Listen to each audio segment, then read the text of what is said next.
For many years, it was the Iranian strategy to use proxies and to threat Israel and to harm Israel throughout proxies and nuclear weapons in the hand of a regime that officially says that it wants to wipe out Israel out of the map. 3 o'clock a.m. Israeli time.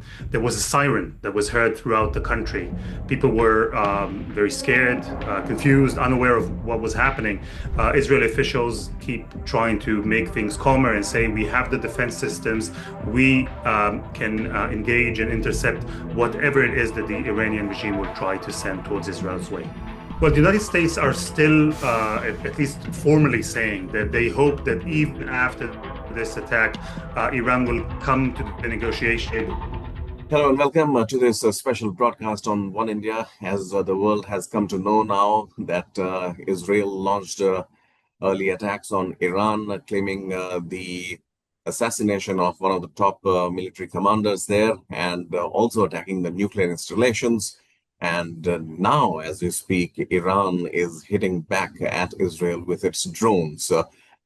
Earlier on One India, you would have seen Ehsan Safarnejad, one of the geopolitical analysts from Iran, who spoke and put their point of view forward, that what Iran needs to do now and how political will is important to drive away the inspectors of IAEA and do what it needs to do with its uranium enrichment and its subsequent nuclear weapons design and the use also. Now, let's hear it from the Israeli side. Elad Simchayoff joins us from UK, London. And Elad works with Israel's Channel 12 News. He is a senior journalist there. Elad, thank you so much for taking out for One India. Of course, thank you for having me. Yeah, thanks. Elad, first things first, could you please bring us up to speed with the situation in Israel as we speak? Earlier you mentioned that the airports are closed and in anticipation of further attacks from Iran. Israel must have prepared and thought over about the reprisal and the blowback. Most definitely. The funny thing is, around 3 o'clock a.m. Israeli time, there was a siren that was heard throughout the country. People were very scared, confused, unaware of what was happening. In hindsight, we know that it was the decision of the army, of the IDF, to alert the citizens of Israel that something major is happening. Usually, we are accustomed of hearing sirens when an imminent attack is happening. Here was a completely different scenario. The decision was made to sound the alarms even before there was a retaliation or attack against Israel to make the civilians aware that something is happening. So there's a lot of tension in Israel. There's a lot of concern, obviously. The way of thinking is that the retaliation will come. We have seen something relatively small in terms of what Iran's capable of doing. We've seen 100 or so drones making their way to Israel. I now see that most of them, if not all of them, were intercepted by Israel midway. So it's very clear that this is just the first step of the Iranian retaliation, more to come. So in that aspect, you can see that things in Israel are pretty tense. But Israeli officials keep trying to make things calmer and say, we have the defense systems, we can engage and intercept whatever it is that the Iranian regime will try to send towards Israel's way. Right. Elad, help us also understand the exact reasons why Israel would keep coming back to attacking Iran. We have seen it in the past also. Past 6 months have been quite hectic as far as Iran and Israel are concerned. And many a times we have also seen that Iran has delayed its response to Israeli attacks while it was anticipated. But this time around, they have retaliated within hours. So, do you believe that the gloves are off and now no diplomatic overtures are going to play any middle ground, let alone the United States? Well, the United States are still, at least formally, saying that they hope that even after this attack, Iran will come to the negotiation There are talks that are scheduled. At least in my part, I haven't heard officials saying that it's definitely canceled, although we can presume that it won't go on, at least not on Sunday, as they should have been. In order to understand what is happening between Israel and Iran, and I think your viewers, and I'm really thankful for the opportunity to speak to people in India, because I think you can relate and understand the situation that Israel is in. Because even though we haven't seen direct conflict between Iran and Israel up until now, up until Mhm. October 7th war happened, for many years it was the Iranian strategy to use proxies and to threat Israel and to harm Israel throughout proxies. So we've seen it with Hezbollah up north in Lebanon. We've seen it to some extent with Hamas in Gaza. We've seen it with the Houthis in Yemen. We've seen it with forces in Syria and other places as well. They were Mhm. all Iranian backed. So Israel Mhm. knew that even though it's engaged in war or waging war against terror organizations, neighboring terror organizations, the country that was behind it was backing it either with money, with knowledge, with arms. That was Iran. It was Iran all along. And ever Mhm. since October 7th, things changed. Hamas is much weaker than it was. Hezbollah is much weaker than it was. So Iran, to some extent, lost its proxies. And now Iran needed to find a new or upgraded or enhanced insurance policy for itself. That's why we have been seeing changes in Iranian's nuclear program. The Israeli officials in the IDF said that Israel has intelligence that Iran was actually conducting a secret nuclear program, Mhm. making their nuclear resources operational. And that's why Israel has decided now to attack Iran. Israel sees it as a preemptive attack, as an attack of last resort. Mhm. And I think it all leads up to the changes that were made in the Middle East and the region after October 7th. Iran used to use proxies, which are no Mhm. longer available for its goals and aims. Right. Since you have mentioned about proxies and several instances where Iran was not directly involved, I would be taking a small hiatus here from Iran and Israel conflict, what we are talking. In context with India and Pakistan, we have also had several instances where it was claimed and it was made clear to the world that yes, Pakistan is using terror network in order to dismantle and peace and other infrastructure in India. And then there was a clash also in the last month. United States jumps into the fray, talks about trade and whatnot, and then tries to convince both the parties not to go to war. In this scenario, when it comes to Israel, there is no proof being asked, there is no question of trade barriers, and somehow Israel enjoys the support of United States. So, do you see this as a double stand by United States vis-a-vis India or Iran, or is it just plain and simple geopolitics playing out that US stands benefited with friendship with Israel? That's an interesting question because what I at least see in the United States reaction to the Israeli attack in Iran Mhm. is very sophisticated because it's at a certain level we can see the United States President Trump is saying we were informed. We knew that Israel is about to attack beforehand. We were informed. We were in Mhm. on it, at least when it comes to the information. But you see that the United States is distancing itself from the act itself. The United States is saying we weren't a part of the attack. We didn't engage in the attack that Israel carried out in Iran. Neither will we are we planning to do in the future. The thing that the President Trump is saying to that aspect is Mhm. we will help Israel defend itself. And that sends a very clear message to Iran. The Mhm. United States, on one hand, saying we are willing, we are hopeful to continue negotiations and to solve this conflict in a diplomatical way. That's our aspiration. That's what we want to do. But bear in mind, that's exactly the double message that Trump Mhm. gives Absolutely. the Iranian regime.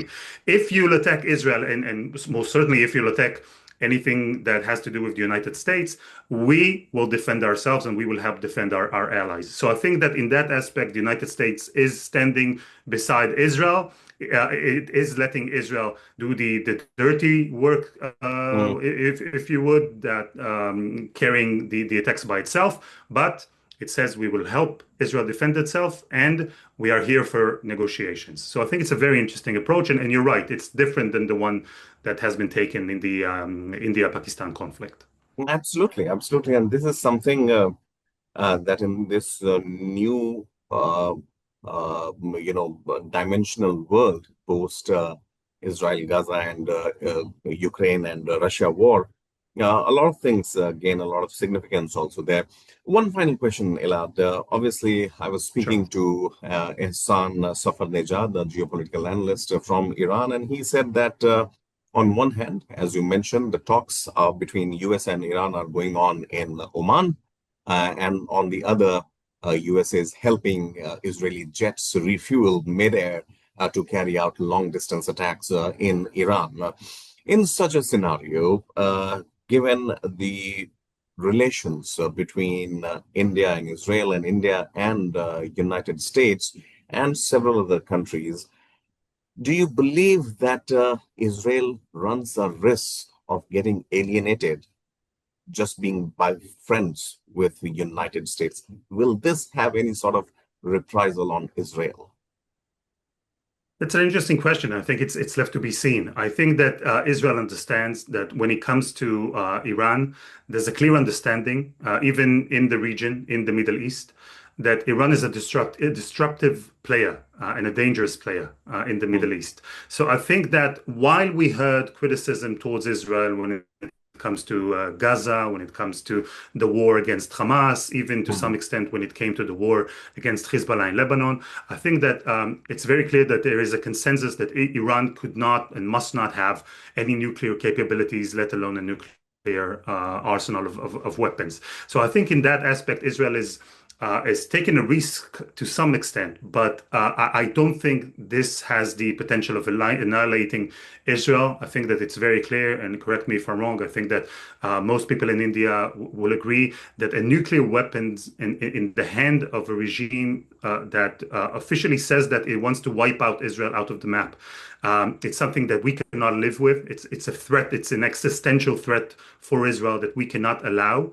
And I think that in that aspect, there's a wide consensus throughout the world that something needs to be done. And President Trump tried and maybe is still trying to solve this problem diplomatically, but we've seen the talks are carried on. We've heard President Trump just saying in the past few days that he no longer thinks that a diplomatical solution is viable in the near future. So I think to that extent, countries and peoples and leaders will acknowledge and understand and appreciate that Israel has to defend its own and has to do something in order to make sure the Iranian regime will not have nuclear capabilities. Absolutely, Elad. And this actually brings us to this conclusive part. You remember what happened in Iran? The world came to know about this term called WMD, weapons of mass destruction. And many now admit, including many in the United States, that US went on a wild goose chase as far as the Iraqi regime was concerned, and they wiped it out, and then rest is history. In case of Iran, we have seen so many efforts being made, be it the Paris Accord, be it Barack Obama's efforts to bring Iran to the talking table, then Donald Trump revoking it, then again starting chats in Oman. Do you believe that Iran is best left to their own as far as the proxies are concerned? Then Israel has been fighting this war for the longest period of time. Be it up north in Lebanon, as you mentioned, then Gaza, then Houthis, then Yemen, and whatnot. My point here is that in such a scenario, do you believe that Israel should be rather working on its own rather than involving United States? Because we have seen it in the past that United States joins the party, disrupts everything, and then leaves also, leaving the parties in tatters. Yeah, I absolutely agree. And, we've seen attempts in history to dismantle countries from nuclear arms or change regimes and bring democracy or liberal values or Western values or whatnot to countries. And we saw how it backfired. I don't think that Israel's aim in Iran. That might be a positive byproduct if the Iranian people will revolt and the regime will be changed. That's not Israel's aim. And I think it's not by chance that you saw that Israel was attacking the very senior levels of the military and the Revolutionary Guard. No government official or no regime official was targeted in that attack. So I think Israel is making the clear distinction between the military arm and the government arm of Iran. And I think that in that aspect, Israel would have loved to see a wider coalition. Definitely, the United States, with its capabilities, Israel would have very much wanted to see the Americans being more aggressive and maybe even joining the attack or maybe even leading the attack against Iran. But when it comes to the point where you understand as a country that there's a force threatening your existence and it might have the most destructive weapon in history in its arms, and you see that the other countries are now willing to do what you feel like you must do. So I think Israel reached a point where it just didn't have any other option. I am very uplifted hearing President Trump saying that he will stand with Israel and defend Israel, because you can't even take that for granted. But most definitely there was a cooperation between the countries. And even if the United States was not a part of the attack, they have been communicating, that's for sure. And I think that Israel took the risk of saying, we prefer doing this attack and defending ourselves by ourselves rather than not doing anything or letting Iran keep going towards a bomb. Because again, we've seen a report from the International Commission of Nuclear Arms, seeing a report just in the past few days of them saying that Iran has breached the agreements and is racing towards a nuclear bomb. When you reach this point of level, when there's no return, something must be done. And I think that the Israeli officials just reached a conclusion that if they won't act now, it will be too late. Absolutely. It takes a lot of courage also to stick your neck out and also put your country online when it comes to actually defending your borders and your integral rights for freedom and peace. Elad, thank you so much. We wish you and your country all the very best. And thank you for speaking to One India. And we will keep coming back to you to discuss further details as and when there are developments here. Gladly. Thank you very much for having me. Thanks, Elad.